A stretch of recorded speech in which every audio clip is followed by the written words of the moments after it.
വന്ന് നിന്നു. ഇവിടെ വന്ന് നിന്നിട്ട് വേഗം എന്നെ എന്ത് ചെയ്തു, ഞാൻ ഇങ്ങനെ തിരിഞ്ഞപ്പോഴേക്കും അമ്മ ചവിട്ടിയത്.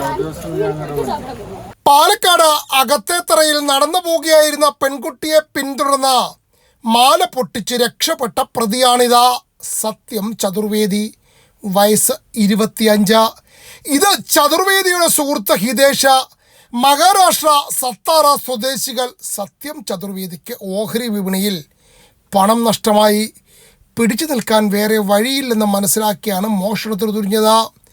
കേരളം തിരഞ്ഞെടുക്കാനുള്ള കാരണം പതിവായി കാണുന്ന റീലുകളിൽ എല്ലാം മലയാളി പെൺകുട്ടികൾ ആഭരണങ്ങൾ ധാരാളം ഉപയോഗിക്കും എന്ന് മനസ്സിലാക്കിയാണ് ഇരുവരും ഒരു കാർ സംഘടിപ്പിച്ച് കേരളത്തിലേക്ക് എത്തിയത്. കൃത്യമായ ആസൂത്രണം. പാവം കാർ ഡ്രൈവർക്ക് യാതൊന്നും അറിയില്ല.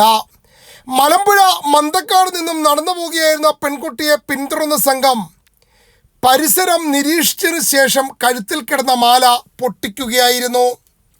സത്യത്തിൽ പെൺകുട്ടിയുടെ കഴുത്തിൽ കിടന്ന് സ്വർണ്ണമാലയല്ലായിരുന്നു, റോൾഡ് ഗോൾഡ് ആയിരുന്നു. കിട്ടിയ മാല ചതുർവേദി ഭദ്രമായി കാറിനുള്ളിൽ സൂക്ഷിച്ചു. സംഭവത്തിന് ശേഷം വാളയാർ വഴി രക്ഷപ്പെട്ട ഇവരെ തിരിഞ്ഞ് പാലക്കാട് ഹേമാംബിക നഗർ പോലീസ് പിന്നാലെ പാഞ്ഞു.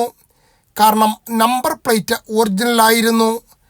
വാളയാർ ടോളിൽ കൃത്യമായി നമ്പരും തെളിഞ്ഞു. അതിൻ്റെ അടിസ്ഥാനത്തിലാണ് വന്നവർ മഹാരാഷ്ട്രക്കാരാണെന്ന് മനസ്സിലാക്കിയത്. ചുരുക്കി പറഞ്ഞാൽ ഇതുപോലെ ഗതികെട്ടവർ വേറെ കാണില്ലെന്ന് ചുരുക്കം. ഒന്നും അറിയാത്ത പാവം ഡ്രൈവറും പെട്ടു. ഇനി റീൽസിൽ അഭിനയിക്കുന്നവരോട് പറയാനുള്ളത്, സ്വർണത്തിനൊക്കെ ഭയങ്കര വിലയാണ്. വെറുതെ ആളുകളെ പ്രകോപിപ്പിക്കരുത്. റോൾഡ് ഗോൾഡ് ആണെങ്കിലും വരുന്നവർക്ക് പണി കിട്ടും.